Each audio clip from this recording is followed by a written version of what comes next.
One India Hindi में आप सभी का स्वागत है। मैं हूं पुनीत श्रीवास्तव और मैं इस समय मौजूद हूं दीनदयाल उपाध्याय विश्वविद्यालय गोरखपुर के अर्थशास्त्र विभाग में। इस समय हमारे साथ कुछ शोध छात्र हैं जिनसे हम जानेंगे कि जो केंद्रीय बजट अभी आने वाला है 1 फरवरी को, उनको लेके इनकी क्या उम्मीदें हैं, कैसा होना चाहिए, इस पर हम विस्तार से चर्चा करेंगे।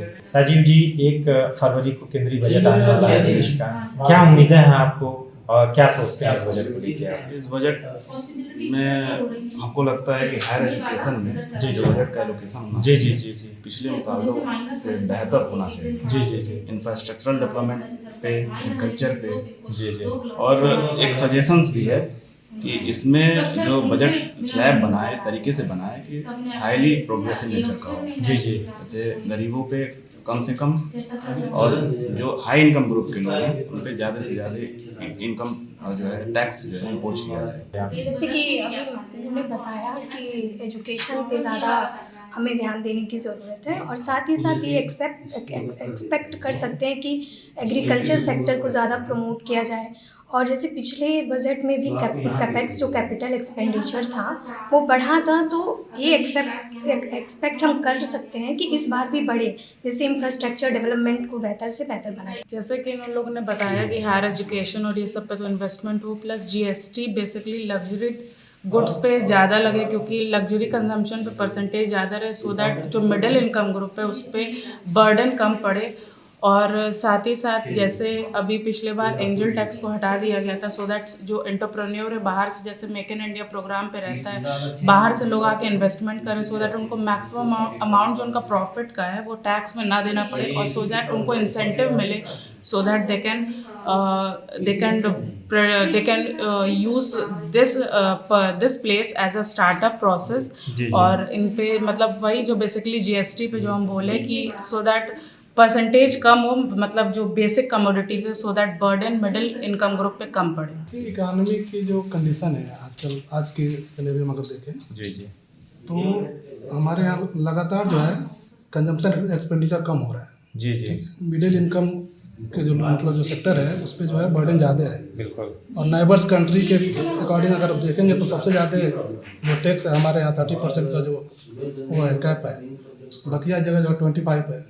तो अपने यहाँ टैक्स का रेट भी कम है, सॉरी टैक्स का रेट भी जो है ज़्यादा है। जी।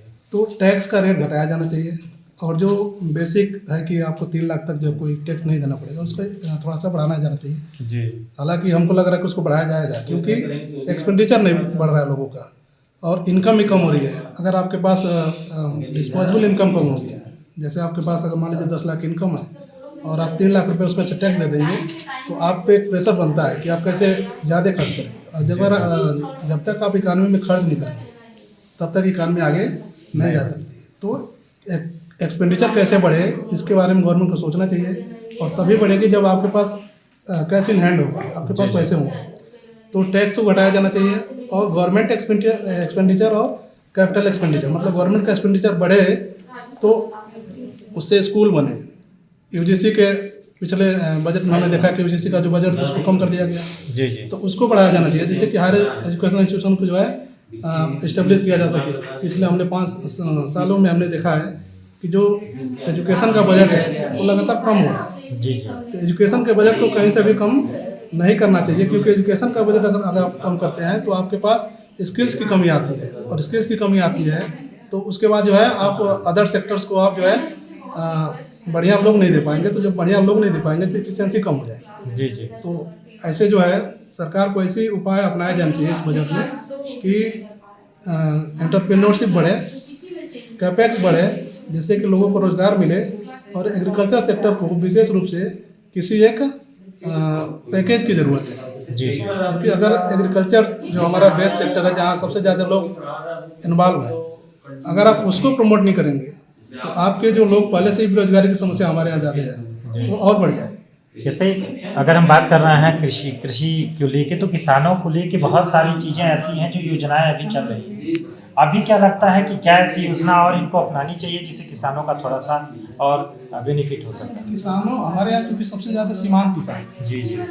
हमारे यहाँ चूँकि पिछले बजट में हमने देखा ड्रोन का सिस्टम आया, जी, जी। लेकिन उस ड्रोन का फायदा लगभग किसानों को नहीं मिल पा रहा नहीं है। मिल जो पा बड़े रहा। किसान है उसका फायदा उनको मिल रहा है। जी, जी। तो हमारे यहाँ सीमांत किसान और सीमांत किसानों के लिए ये जो बड़ी योजनाएं हैं उनके लिए लाभान्वित नहीं होती। जी, तो जी। एक स्मॉल स्केल की चीज़ें होनी चाहिए जो हमारे सीमांत किसानों को फायदा हो सके। मिडिल वर्ग के लोगों पर सरकार का ध्यान केंद्रित होना चाहिए और टैक्स स्लैब में बहुत सारी चेंजिंग करना चाहिए। जी और ये जो कोड चला आ रहा है 1961 से, इसको सुधार करने की ज़रूरत है। जी 2019 और 2010 में सरकारों ने कोशिश की, लेकिन ये चेंज नहीं हो पाया। क्या परिवर्तन होना चाहिए? उसमें परिवर्तन ये होना चाहिए कि मिडिल फैमिली के जो लोग हैं उनको बेनिफिट मिलना चाहिए। जैसे रिच फैमिली के लोग जो हैं उनको ज़्यादा बेनिफिट मिल रहा है। और टैक्स में इस तरह से सुधार करना चाहिए कि जो नीचे दबे तबके के लोग हैं उन लोगों को भी थोड़ा सा रिलीफ मिलना चाहिए। जी जी और सबसे पहले जीएसटी, पेट्रोलियम जैसी चीज़ों को जीएसटी में शामिल करना चाहिए। जी जी और ये सरकार प्रयत्न कर रही है, लेकिन कुछ कुछ कमियां रह रही हैं अभी। जी और मैक्रो इकोनॉमिक्स में देखा जाए तो डेफिसिट को 3 पॉइंट लाना चाहिए, जो कि अभी तक आया नहीं है एक भी बार। जी जी और ये अभी लगभग 5.1 पे चल रहा है। तो कैसे आ सकता है? अगर इसको लाया जाए, ये- सरकार को क्या करना चाहिए कि ये थोड़ा कम हो? अपने यहाँ FDI मंगवाना चाहिए सरकार को। जी लोग विदेशों से ज़्यादा पैसा यहाँ लाएं, रेमिटेंसेज ज़्यादा, जी। लेकिन अभी इस तरह से संभव नहीं हो पा रहा है। तो इस पर सरकार को ध्यान देना चाहिए। दीनदयाल उपाध्याय विश्वविद्यालय गोरखपुर के अर्थशास्त्र विभाग के शोधार्थियों से बातचीत की। उन्होंने अपने विचार दिए कि बजट जो पेश होने वाला है 1 फरवरी को कैसा होना चाहिए, किसानों के लिए किस तरीके से होना चाहिए, व्यापारियों के लिए क्या होना चाहिए, उसमें क्या एक सुधार की जरूरत है, इन्होंने बताया। अन्य खबरों के लिए आप देखते रहें वन इंडिया हिंदी।